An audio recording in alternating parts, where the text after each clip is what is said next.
Hi, I'm Joe Dalton and welcome to Breakthrough Brands, the show that tells how Ireland's entrepreneurial DNA is rebooting the country one successful startup at a time.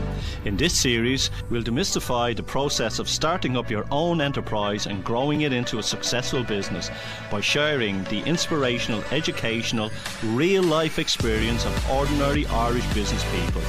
We talk to entrepreneurs who have taken control of their own destiny by doing what they love.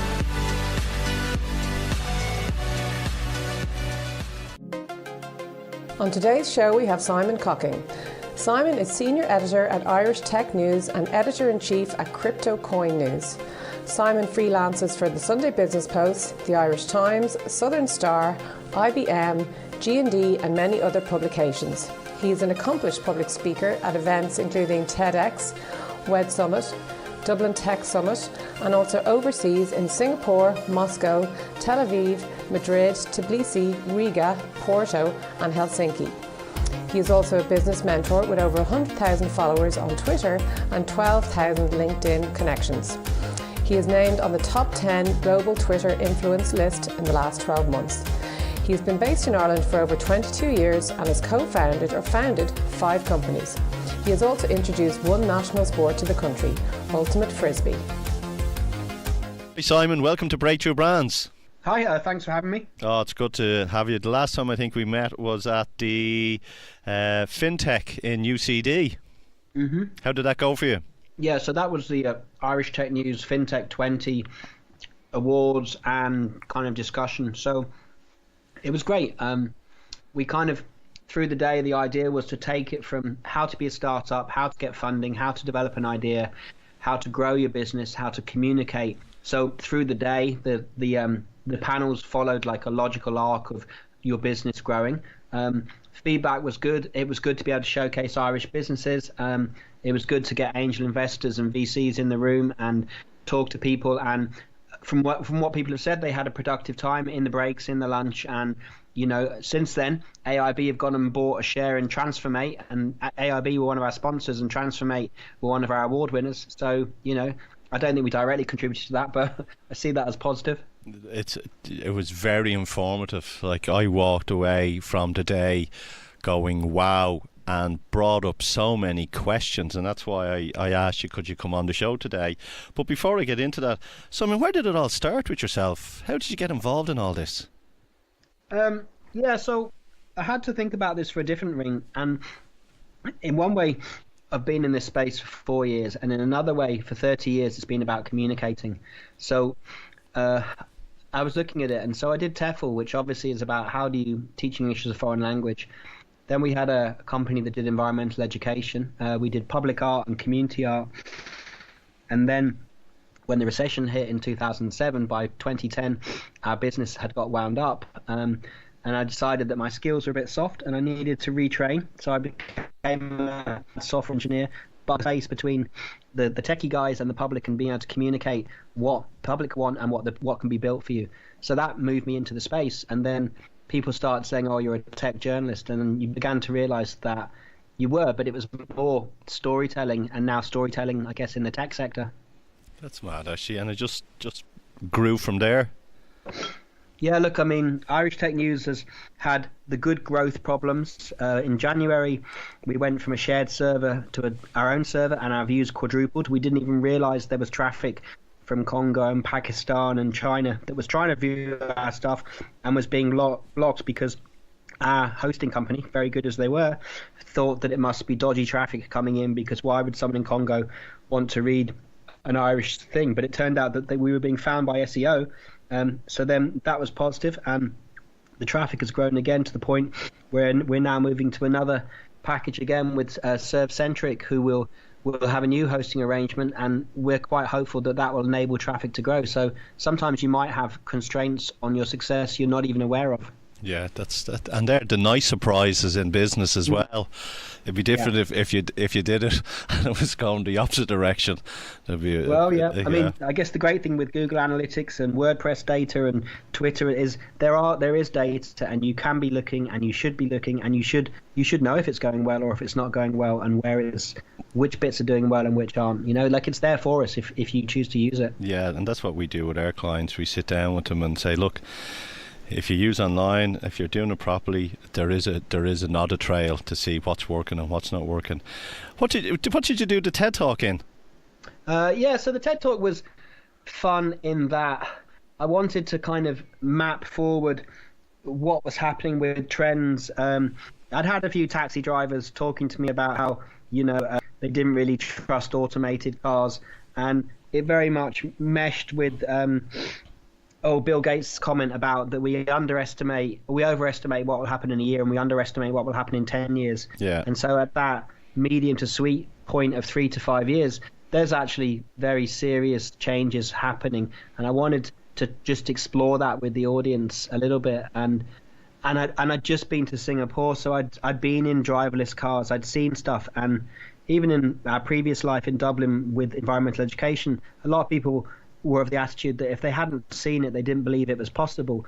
Whereas now Ireland's gone from being one of the worst recyclers in Europe to one of the best. So it shows that things can change faster than you realise if you have an open mind. Yeah, and like going back to with the cars as well, it's going to really change the whole motor industry, taxi servicing and everything. So it's in a way I don't believe it, and in a way I know it's going to happen.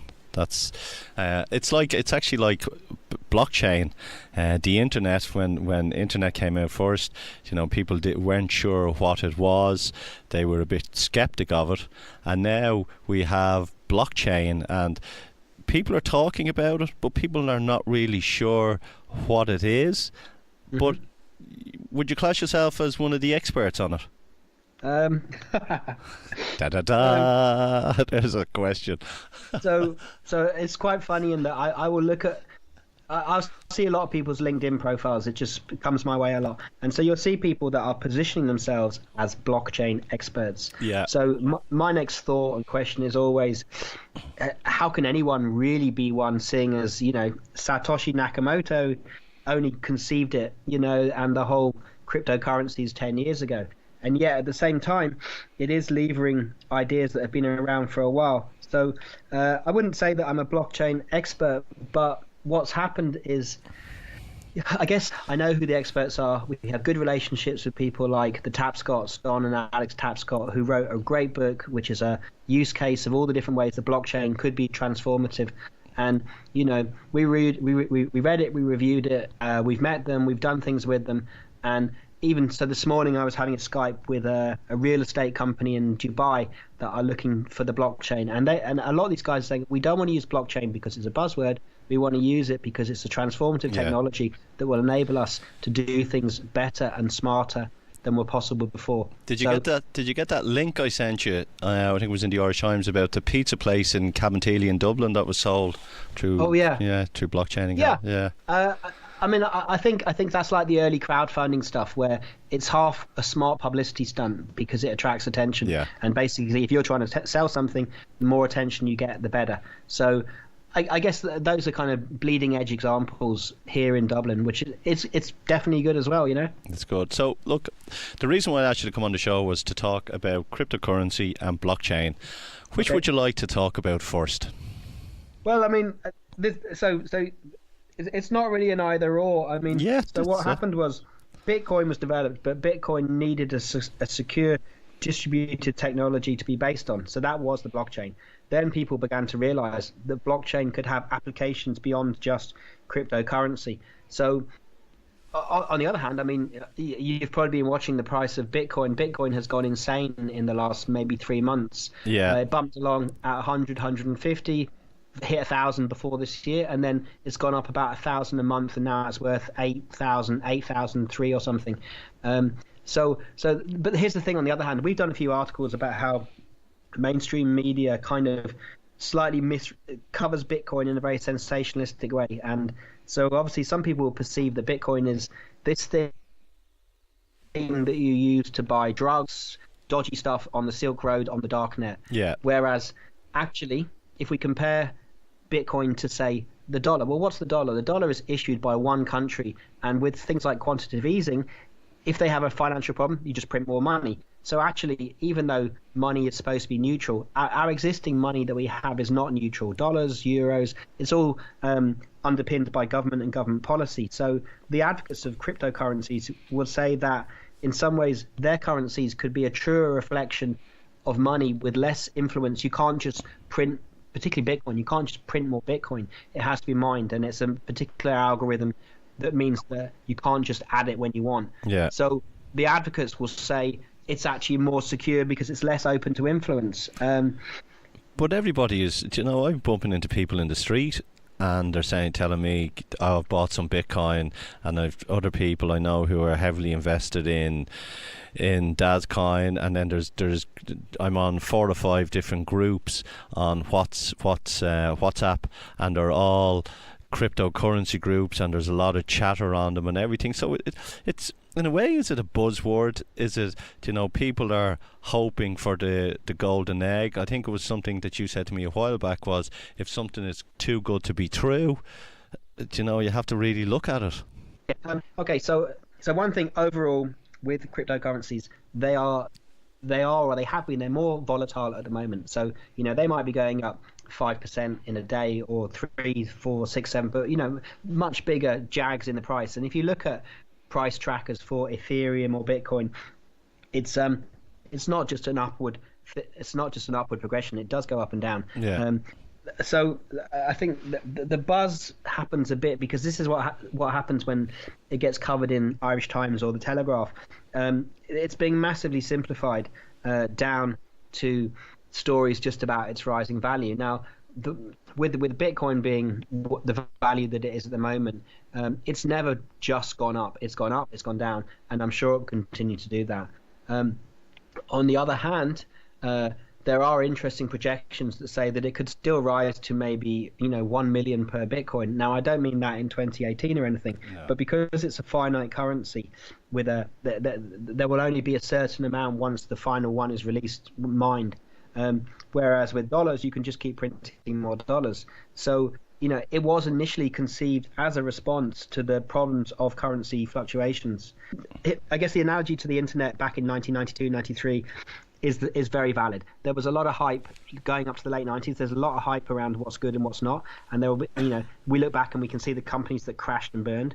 There will be some that are like that. But going back to our event, with Thomas Power, the keynote speaker, he said that even if you didn't think about which currency to invest in, but you just bought them all, you would be up times 12 in terms of the value of what you'd bought. That's correct. And Bitcoin was the worst performing of the top 120. Yeah, and so, he did say the top 20 were the worst performing out of them all. Yeah.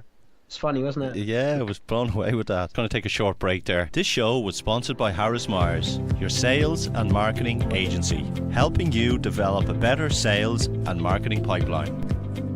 I know Russia have opened up a mining. They've turned an old car warehouse into a Bitcoin mining factory, and I know that it's probably happening in Singapore and in Mexico as well. I'm sure they're all at it.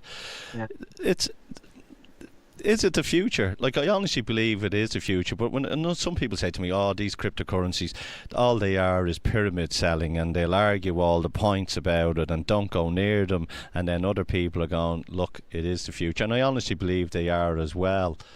So, well, look, so we just spoke about the top 1,200 currencies. So obviously, within that, some have value and some don't. Yeah. And a lot of the articles that we're trying to do and a lot of the analysis we're trying to do is to assess which is a scam, which is value. And in many ways, when Indiegogo and Kickstarter began, people said, oh, this is amazing, I can get anything built. But now, whatever it is, 3-5 years later, the things that get funding are the things that are good ideas, good team, good product. The things that are just like, wouldn't it be cool to have a rainbow colored Mars bar, don't do as well. So I think you have to apply the same good judgment, and evaluate things and not just get caught up in the hype. And because that one Tezos that raised 230 million, and now the lawyers are all in because people don't believe it's going to deliver.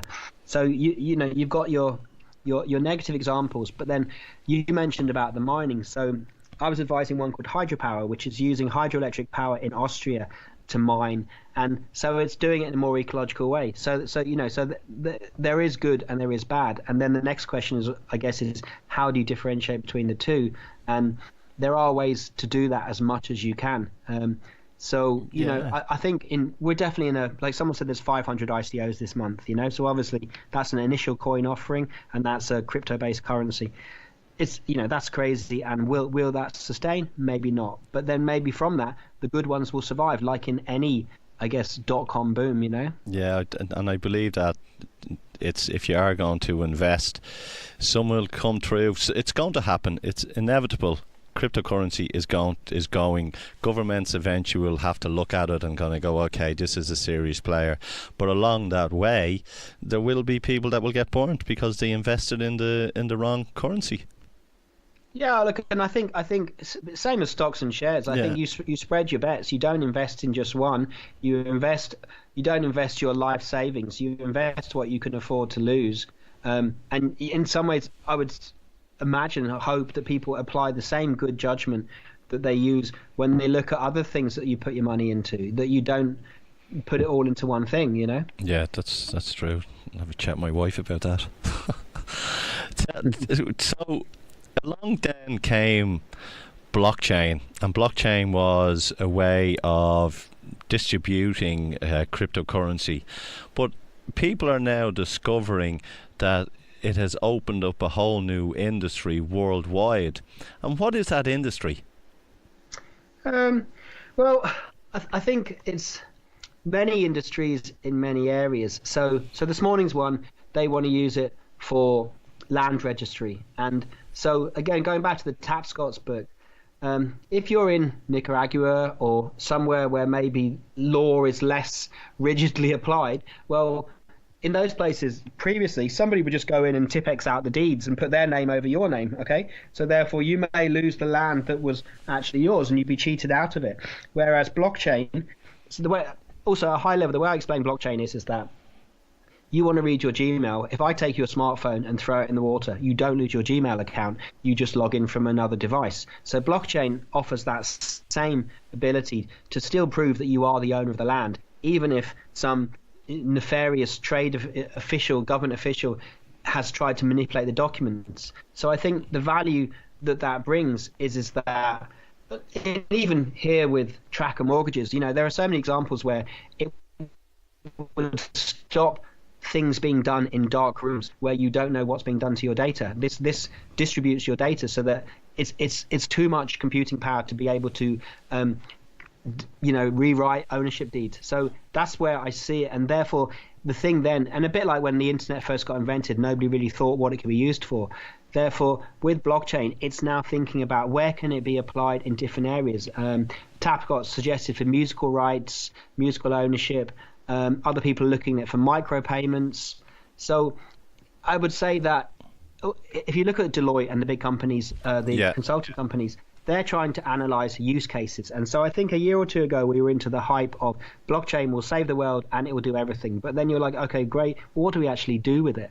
And now we're starting to see interesting use cases for it. So we interviewed John McAfee, who built McAfee antivirus.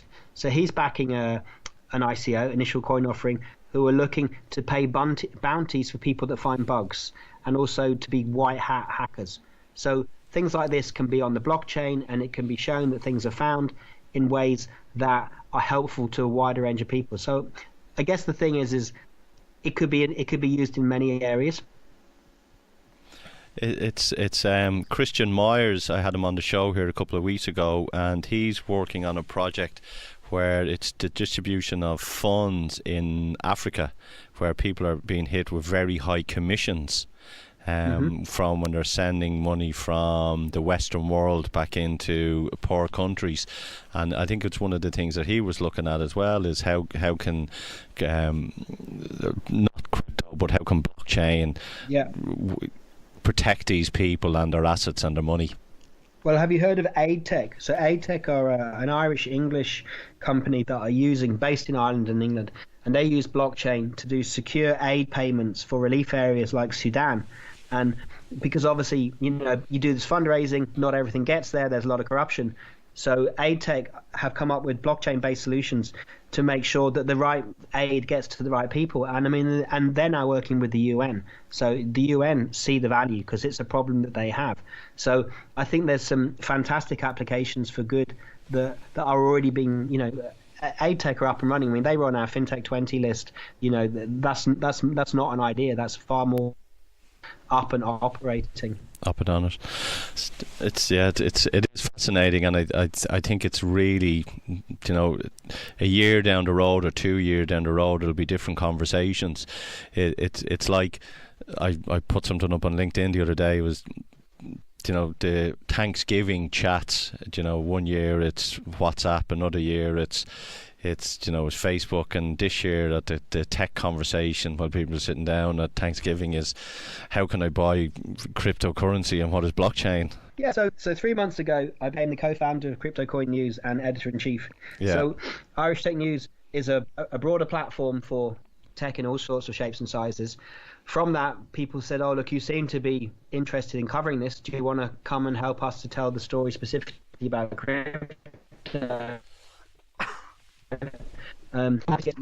So a year ago, I thought I'd be doing, after the TEDx, I thought I'd be doing more. Start that again, Simon. You went in a swimming tank there. Start that again. That's okay.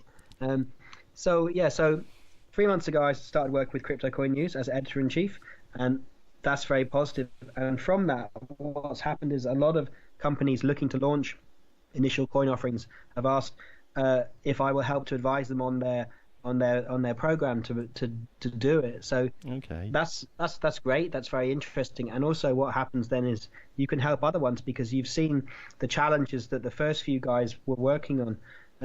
And obviously, if you're going to write about cryptocurrency, the best way to learn about it is to have a wallet, is to start understanding the process, the mechanics, the pros and cons. And so, I think we're half advocates, but we're half also wanting to make sure that people have the full story and know the pros and cons and the risks as well, so that you don't just make it a gold rush. Yeah, it's really a fact of want to know it, get into bed with it.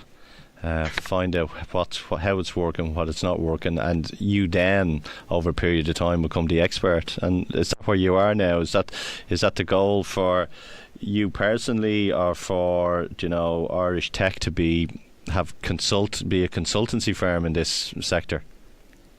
Yeah, it's a good question. So we were talking with TechCrunch, because TechCrunch have 8 million followers on Twitter, and you look at who you're like but not as big as, and so we were saying to them, and they said, well, yeah, we feel events is the way forward. And so as we chatted at our event. On the other hand, though, I don't think we're not looking to become the next Web Summit either, because I think it's quite nice that a lot of our team don't live in Ireland and we're distributed.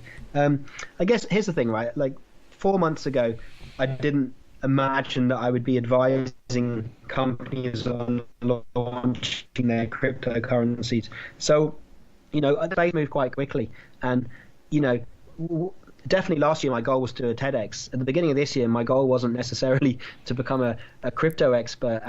But I guess if you talk about how businesses can iterate faster these days, we're in a space where you can respond to opportunities and you can learn more about things much faster. I had a nice interview yesterday with a lecturer who said that we're no longer the fount of knowledge. We now teach people how to learn rather than teach people all the things that we know. And I think that's what we both do now as in your own life.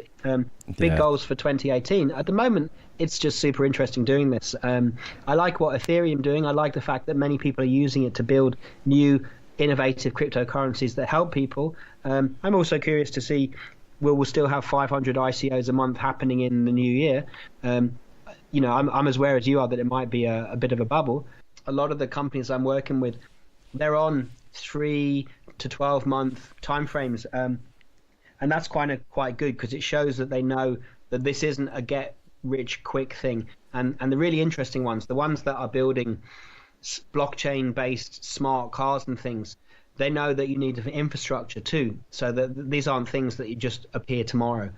And so I quite like it that we've kind of filtered through what excites me. Like I'm not really doing much with gaming because I'm not a gamer.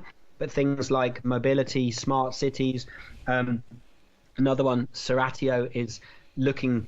Some are doing quite challenging things, trying to do social good. I mean, how on earth do you measure that? But they're looking to tokenize that. So 2018 looks like working with these people and starting to. Here's the other thing. Say you hit your ICO, you raise $1 million to $5 million. Well, what do you actually do with that? And these are the good growth problems, but they're actually quite interesting. And I think, rather than just walking away from them, I think it's far more interesting to see how things progress. And like when we were talking about driverless cars, well, I think 2018 things are moving fast, and it will be interesting to see how a lot of this plays out. Yeah, it's going to be an eventful year. Think about smart cities there as well. I registered yesterday for the next one that's coming up in Dublin. Are you at that yourself? Which one? I mean, there's so much going on. Is it a particular convention, or? I mean, I know Dublin City Council are doing a lot of interesting things. Yeah, it's Dublin City Council are doing it. They're doing one in town. I think it's in January time. And Czech Ventry won your award as well. Adrian Walsh won one of your awards. I know Adrian quite well. He's a good man. Look, I mean, the great thing is we have. I'm on the panel, but I don't vote, so I can just collate the votes without being neutral. And what's happened the last 2 years is the ones that win are winning because probably 3/4 of the panel are voting for them. So it shows that the ones that have been selected are the right choices. There are a lot of people are excited about them, and it's one of those things where Ireland does things like this very well. It's small. It knows that it has to build things and look to start reaching international markets quickly. And a lot of these companies are well versed in that, and they've seen how other Irish companies have gone before them, like RealX and some of the early ones, TrustDev too. And so there's, I think maybe it's a bit of a secret that people don't realise that Ireland does things like this very well. Well, we are and I say it all the time, we're the tech capital of Europe, and what people don't realise is Ireland is a testing ground. We're critics. We like putting people up on pedestals and then ripping them down off it. So it's a testing ground before you go into the UK market or the rest of the world, the States or whatever on it. That's really what it is. You get a good kicking from your own before you leave the house. I guess, it kind of keeps people real, but at the same time, the community's small, people are approachable. A lot of the guys who are 10 years in and sold their companies, Colin Lyons and Pat Phelan, they're approachable. They're now angel investors, and they are putting back into the community. So I think it creates a nice ecosystem if you're new and you want to do stuff. Yeah, I think Pat's involved in Mango.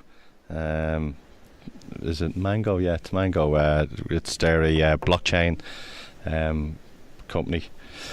Cool. Tell me, what's the best business advice you've ever received?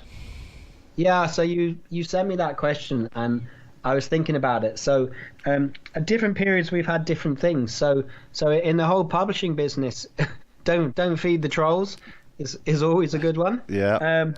Another one is no good deed goes unpunished, and without being cliche, I guess it's the thing around the customer's always right to a certain point. Yeah. And so you do everything you can to be good, reliable, professional, but you have to be able to recognize when after you've gone above and beyond, there's a point when you still have to reassess if what the customer's asking for is actually the right thing for you to be doing with your time and your energy. And because people will keep asking, but it doesn't necessarily mean that it's the right thing to deliver on beyond a certain point. As I always say, the customer's always right till they're proven wrong. And tell me, we're going to wrap up here now. Simon, give us what song you would like us to play out on. So this was a fun one because it's a new version of an old song, and he's reworked it to help raise awareness about cancer. But it's a great song. We loved it in the 80s, but we played it to the kids, and the kids love it now. So it's Dee Schneider. We're not going to take it. Brilliant. Simon, thank you for coming on to Breakthrough Brands. It's been a pleasure, and we'll chat again. Thank you. Cool. Thanks for calling. Cheers. Thanks. Bye.